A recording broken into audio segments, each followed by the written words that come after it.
panibagong episode ng YouTube Bilin! Ako pa rin ang inyong guro, si Teacher ZJ, na handang samahan kayo sa muling paglalakbay sa ating wika. Bago tayo magsimula, nais ko muna kayong tanungin. Napansin ba ninyo na kahit pare-pareho tayong Pilipino, iba-iba tayo ng paraan ng pagsasalita? Bawat lugar ay may kanya-kanyang wika at dialekto. Halimbawa, ang simpleng tanong na, kumain ka na ba? Sa iba, nagiging, nakaon na ka? Sa iba naman, nangan ka na? Iba-iba, hindi ba? At mula rito, maaaring mapapaisip kayo bakit nga ba nagkakaiba-iba ang ating mga salita. Kaugnay nito, tatalakayin natin ngayon kung paano nakaaapekto ang ating pinagmulan, pamilya at komunidad sa paraan ng ating pagsasalita. Ano? Tara? Tara! Upang mas maunawaan ito, unahin muna natin ang pagkakaiba-iba ng kultura at pinanggalingang rehiyon. Tulad na lamang ng Luzon, Visayas at Mindanao. Gaya ng alam ninyo, ang Pilipinas ay binubuo ng iba't ibang rehiyon. Sa bawat rehiyon ay may kanya-kanyang wika, kultura at paraan ng pagsasalita. Dahil dito, nagkakaroon ng pagkakaiba-iba sa pagbigkas, tono at maging sa pagpili ng salita. Halimbawa, kung ikaw ay lumaki sa lugar ng Ilocos, ang pangunahing wika mo ay Ilocano. Natural lamang na Ilocano ang wikang gagamitin mo dahil iyon ang iyong kinagisnan.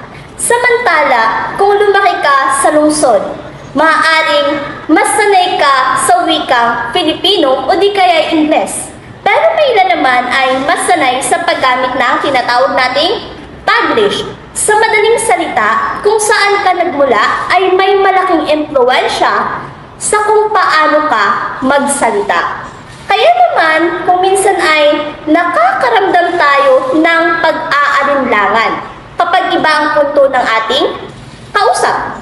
Ngunit tandaan, ang pagkakaibang ito ay hindi hadlang. Ito ay patunay lamang na mayaman ng ating wika mula sa kultura at rehiyon. Bukod sa rehiyon, mahalaga ring tingnan natin ang impluwensya ng pamilya at komunidad.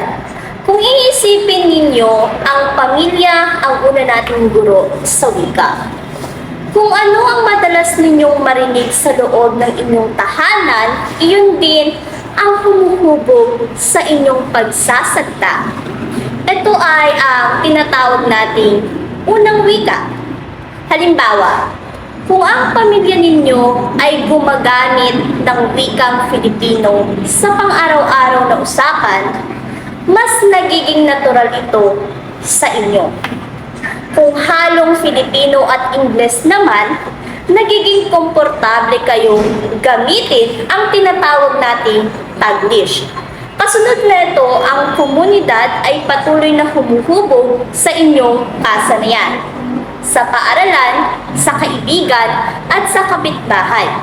Unti-unti ninyong napupulot ang kanilang paraan ng pagsasalita.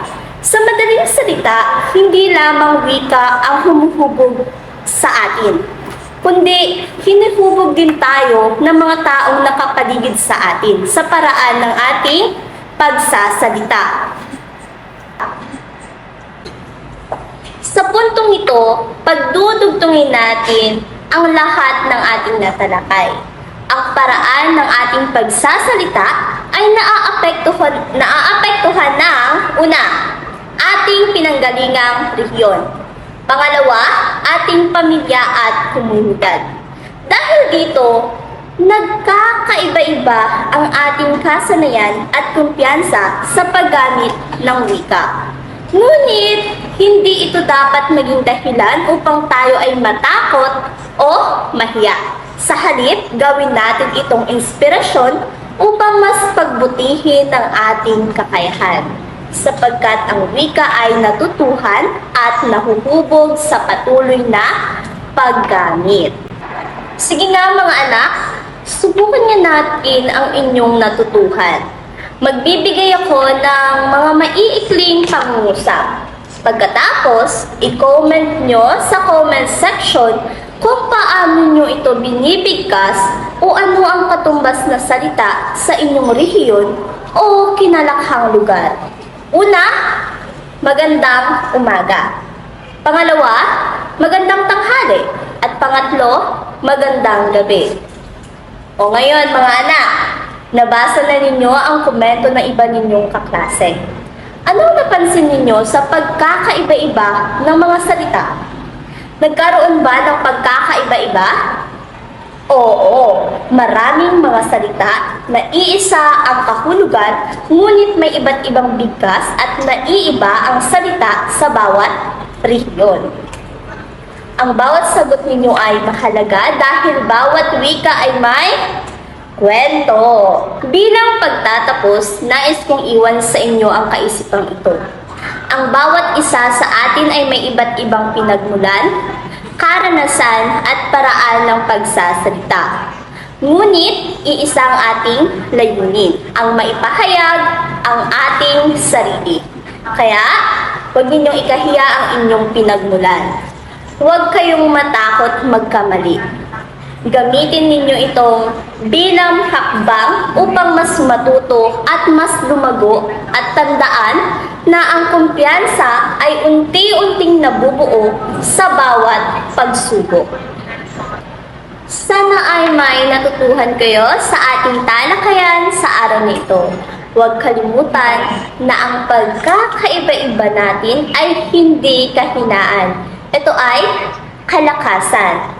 At huwag ninyong kalimutang i-like, i-subscribe at pindutin ang notification bell para maging updated kayo sa mga panibago nating video. Huwag ding kalimutan na pindutin ang share button upang maibahagi ang video ng kaalaman at payo sa iba. I-comment ninyo sa ibaba ng video na ito kung ano ang wikang kinalakhan ninyo o ano ang wika ng inyong rehiyon. Hanggang sa susunod na mga video, sana ay naroon pa kayo. Ano? Tara? Tara! Paalam!